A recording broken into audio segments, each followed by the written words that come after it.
Saúdos, que tal como están, Santiago sufriu, como a outras cidades de Galicia, as consecuencias da folga de buses iniciada polo sector en protesta polo novo plan de transportes que quere instaurar a Xunta a partir de agosto. A paralización dos servizos públicos na capital galega deixouse notar sobre todo a primeiras horas da mañá, aínda que a partir das 11:30 os servizos mínimos funcionaban con normalidade. A folga de autobuses convocada polos tres principais sindicatos, Comisións Obreiras, UGT e CIGA, comezou hoxe tras fracasar un último intento de negociación. Protestan polo novo plan de transporte que pretende instaurar a Xunta a partir do mes de agosto e a paralización afecta tanto ao bus urbano como interurbano, metropolitano e de maior distancia. A folga deixouse notar en Santiago, aínda que dende o Concello apuntan que os servizos mínimos funcionaron con normalidade. Ao principio da mañán, a 6:30, 7 da mañán, non saíron máis que un servicio por quedar bloqueados dentro do parque de autobuses, pero a situación empezouse a normalizar a partir das 10 da mañán e agora mesmo estamos preto do 95% de cumplimento dos servizos mínimos, que son preto do 40% do servicio normal de transporte urbano. Na estación de autobuses o servicio nulo, só se permiten a saída de algúns viaxes internacionais. Esta folga do transporte público provocou un maior uso do vehículo privado, polo que a Policía Local tivo que estar hoxe especialmente atenta ao tráfico.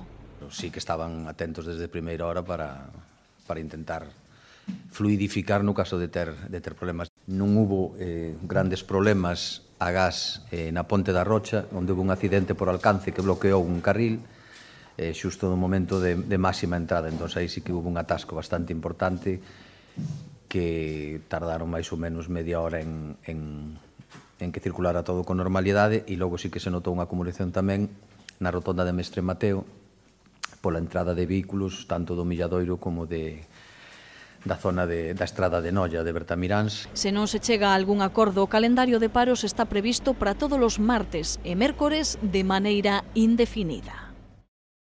E a piques de rematar o curso escolar aínda non se iniciou a licitación dos comedores para o curso 2017-2018 e que co preo xa listo só queda que a Xunta aprobe o convenio entre ambas administracións. Un retraso na tramitación que o alcalde confía non demore o inicio do concurso. Co ocorrido nesta legislatura cos comedores escolares é normal que no Concello comece a imperar o nerviosismo e que o Goberno está pendente de que a Xunta aprobe o convenio entre ambas administracións que financia o servizo e que dá vía libre a iniciar a licitación dos comedores para o vindeiro curso. E que se o Executivo Autonómico non dá vía libre a ese acordo que xa recibiu o visto bon Raxoi, Compostela Berta non pode abrir o concurso para o servizo de cara aos cursos 2017-2018 e 2018-2019. Non entanto, o alcalde confía en que poida comezar a tramitación este mesmo mes para ter licitado o servizo co inicio das clases. Iniciouse a licitación dos comedores no mes de xuño o ano pasado e ese é o horizonte co que xogamos, non? Mais alá de ir contando polo miúdo as incidencias, eu creo que é evidente que ao longo deste mes ten que iniciarse a licitación para poder estar a inicio de curso, como aconteceu o ano pasado.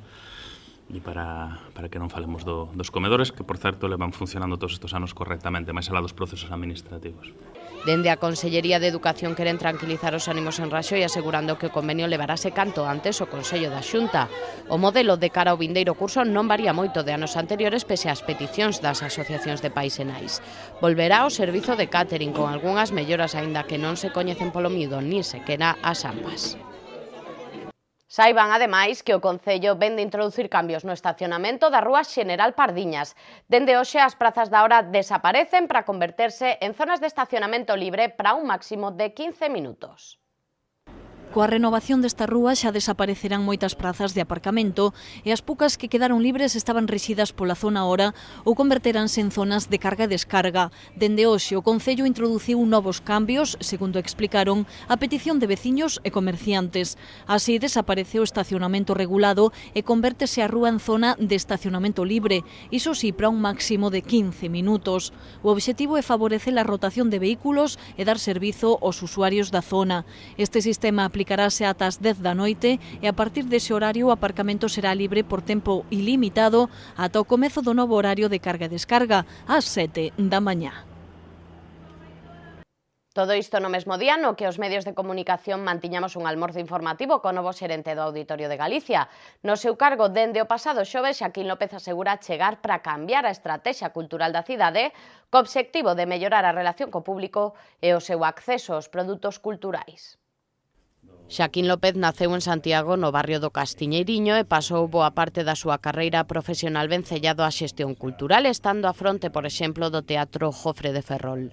Agora, como novo xerente do Auditorio, colle a batuta que deixou hai xa 2 anos Xosé Víctor Carou. O seu obxectivo principal dirixendo a acción cultural do Concello é mellorar as relacións co público e o seu acceso á cultura.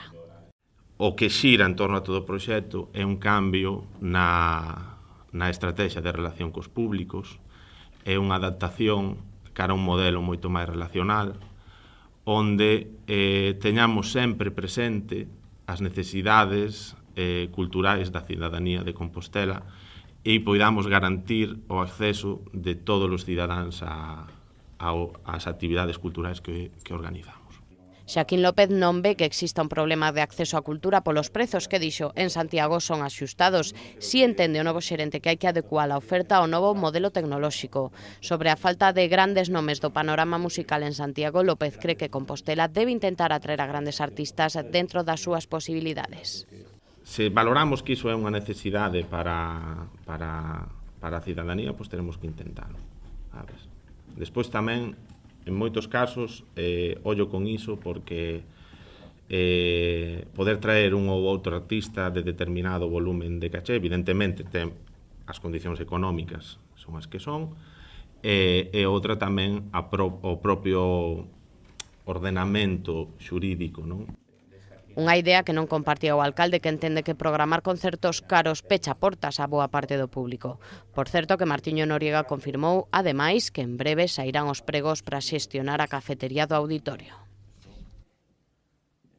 Achegámonos agora a Alameda, onde hoxe aterrou a Casa Intelixente, Accesible e Sostible da Fundación 11. A vivenda, que estará na cidade ata o sábado, quere amosar que a accesibilidade é para todos.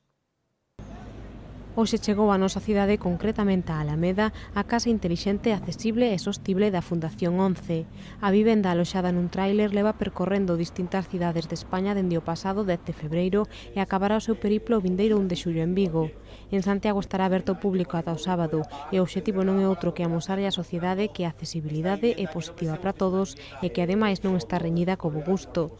Dende a Xunta aplaudían este proxecto porque logra demostrar que as persoas con discapacidade poden optar a este tipo de comodidades sen ter que pertencer a un colectivo concreto. Isto demostra esta maqueta, esta casa, este fogar, que hoxe se pode, coas novas tecnoloxías, conquistar moitas posibilidades que parecían prácticamente imposible hai uns anos. Iso tamén demostra que cada vez a accesibilidade non é para un colectivo concreto, algo no que insistía o arquitecto que facía a súa presentación, non é para un colectivo concreto, non? Con todo, a concelleira de Políticas Sociais, Concha Fernández, explicaba que a pesar de que se conseguiron romper barreiras, o gran obxectivo a perseguir é facer este tipo de casas intelixentes máis accesibles a todas as economías. De que efectivamente no século XX conseguimos innovación e desenvolvemento en tecnoloxías que permite facer as nosas casas e os espazos públicos absolutamente accesibles. O desafío no século XXI é que o fagamos accesible a todas as persoas, tamén ás persoas con máis limitacións socioeconómicas, porque efectivamente, como decía o concelleiro, de momento o acceso a estas tecnoloxías é máis costoso. A casa, que consta de 100 metros cadrados, compónse de mobiliario adecuado para calquera tipo de discapacidade. Podemos atopar desde televisores que funcionan a través da voz, lámpadas que se encenden co móvil, ata sillóns con rodas para desplazarse pola vivenda. Mentres, na Praza Roxa quedou instalada unha unidade móvil que forma parte da campaña de GAES Oír bien te sienta bien. O obxectivo é fomentar o hábito da revisión auditiva, xa que, segundo un estudo desta firma, só o 16% dos habitantes da provincia da Coruña o fan de forma periódica. Hoxe chegaba a Santiago a campaña Oír bien te sienta bien, un proxecto posto en marcha por GAES para concienciar a poboación da importancia da prevención en saúde auditiva e que, segundo conclúe un estudo elaborado por esta empresa, o 34% dos habitantes da provincia da Coruña considera que ten algún problema auditivo, pero só o 16% fai revisións de forma habitual. Precisamente para fomentar o hábito da revisión auditiva, GAES vende instalar unha unidade móvil na Praza Roxa que vai rotando por distintas ciudades de toda España. Aquí tenemos una unidad móvil con un sistema bastante novedoso que lo que hace es imitar distintas situaciones cotidianas de restaurantes, ruido en la calle, para que las personas con pérdida auditiva puedan ver cómo escucharían con los audífonos en estas diferentes situaciones que se pueden dar. A poboación de mediana idade, especialmente a partir dos 75 anos, é a máis afectada pola perda de audición e por iso que a campaña vai especialmente dirixida a este sector. Entre los 55 y 60 años, a partir de los 60 años debería de ser necesario hacer una revisión periódica. Pero quizás el mayor porcentaje y el mayor riesgo es a partir de los 75 años, donde la mitad aproximadamente las personas de más de 75 años van a tener una pérdida auditiva suficientemente importante como para que condicione su audición, ¿no? Con todo, dende GAES advirten que tamén hai que revisar periódicamente a audición dos máis pequenos. Son 18% dos habitantes da nosa provincia a fai, xa que un 66% só acode ao especialista cando os cativos teñen unha molestia e un 15% nunca os levou a unha revisión auditiva. Imos agora ata a Facultade de Filoloxía que hoxe inaugurou a edición número 50 do Congreso Internacional do Atlas Linguarum Europeae. Falamos dun proxecto auspiciado pola UNESCO para afondar na diversidade dialéctica do territorio comunitario. Entre este martes e o venres, a Facultade de Filoloxía e o Centro Ramón Piñeiro para a Investigación en Humanidades acollerán dúas importantes citas científicas no eido da lingüística. Falamos do 50 Congreso Internacional do Atlas Linguarum Europeae e a edición 22ª do Atlas Linguistique Román. No primeiro dos eventos falamos dun proxecto que comezou a principios dos anos 70, patrocinado pola UNESCO e que ten como obxectivo a descrición actual da diversidade dialectal de todas as linguas de Europa e a súa representación cartográfica. Ambos os dous congresos inauguráronse este martes na Facultade de Filoloxía nun acto oficial o que lle seguiu unha conferencia do catedrático da USC, Manuel González. O 1 de xullo, a Escola Deportiva Santiago volverá a homenaxear o xornalista Antonio Bermúdez, falecido hai un ano, ca organización dun memorial de fútbol. Esta é a maneira que ten a entidade de agradecerlle ao xornalista a súa implicación co deporte de base. Hoxe presentouse a segunda edición do Memorial Antonio Bermúdez. Trátase dun torneo de fútbol que volve a homenaxear ao xornalista deportivo cando se cumpre un ano do seu falecemento. A cita será o 1 de xullo no campo de Santa Isabel e estará centrada no fútbol 8, xa que Bermúdez sempre estivo moi implicado co deporte de base. Si este memorial leva o seu nome, foi por o seu apoio tamén ao deporte de base. Aí é onde el se mostrou servicial, se mostrou sempre atento, se mostrou sempre disposto a colaborar coas entidades que digamos que non temos tanta trascendencia a nivel mediático. Na mesma xornada haberá tamén unha masterclass por parte dun colexiado sobre o comportamento dos nenos e dos afeccionados cos árbitros. Eu lembro que meu pai Antonio pois sempre me dicía, cando eu xogaba mal ao fútbol, me dicía, non te quero ver no apartado de sancións. Nunca salían as sancións da delegación de Santiago cando eu xogaba ao fútbol. Bueno, me expulsaron unha vez porque, un xogador do Vista Alegre, curiosamente, iba a cara a portería e fixe unha falta por detrás, pero bueno.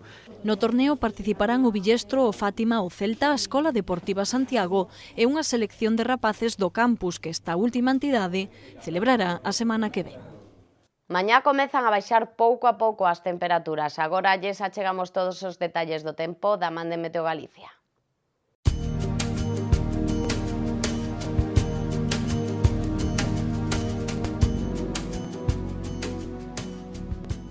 O mércores entrará polo litoral unha masa de aire atlántica que deixará nubes baixas e néboas. Non obstante, no interior despertaremos cun día despexado que se irá nubrando co avance do día. As temperaturas van baixar e os ventos soprarán moderados de dirección variable.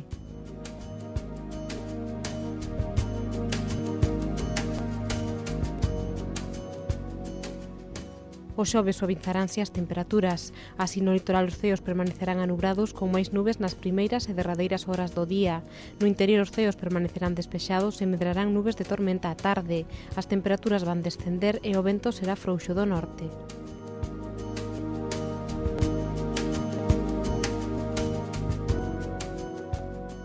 A situación meteorolóxica do venres virá marcada pola entrada de aire máis fresco e húmido dende o Atlántico. Así pola mañá agardanse ceos cubertos agás no leste da comunidade, onde apenas haberá nubes. A tarde persistirán as nubes baixas no litoral norte, mentres que no resto os ceos quedarán despexados.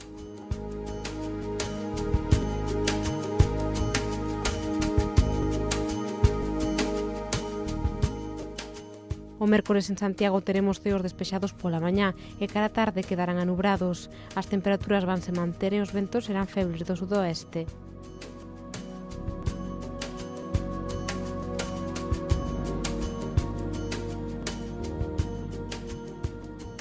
O xoves os ceos estarán cubertos pola mañá e cara á tarde quedarán anubrados. As temperaturas máximas baixarán ata os 27 graus e as mínimas ata os 16.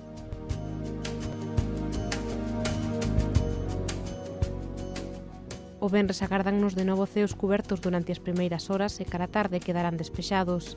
As temperaturas máximas baixarán ata os 21 graus e as mínimas ata os 15. O vento será feble do norte.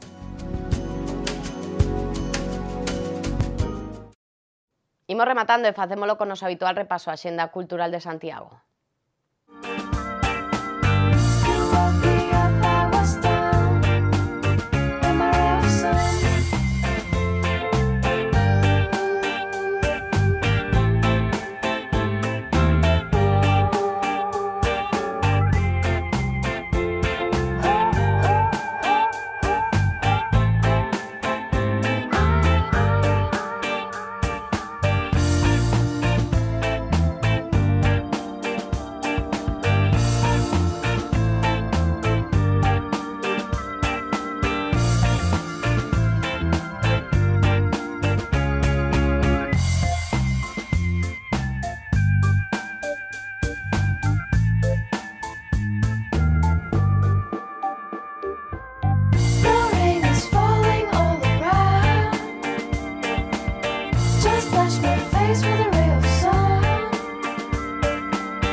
Ata aquí o noso repaso á actualidade da xornada en Santiago. Non se movan, que a programación continúa co Preguntoiro. Hoxe Silvia Castiñeiras recibe a Juan Carlos Pérez Varela, novo presidente da Sociedade Española de Ortodoncia. Nos volvemos mañá, que pasen unha feliz xornada.